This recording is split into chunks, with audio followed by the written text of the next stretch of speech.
Banjir di Dusun Pilan, Desa Kateng. Nah, ini jalan jalan menuju Desa Kateng.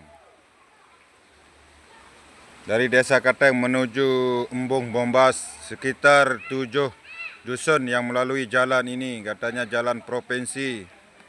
Sudah 50 tahun tidak pernah dilirik sama pemerintah, tidak pernah dibenah sama pemerintah. Mami Iqbal, Gubernur NTB, mari.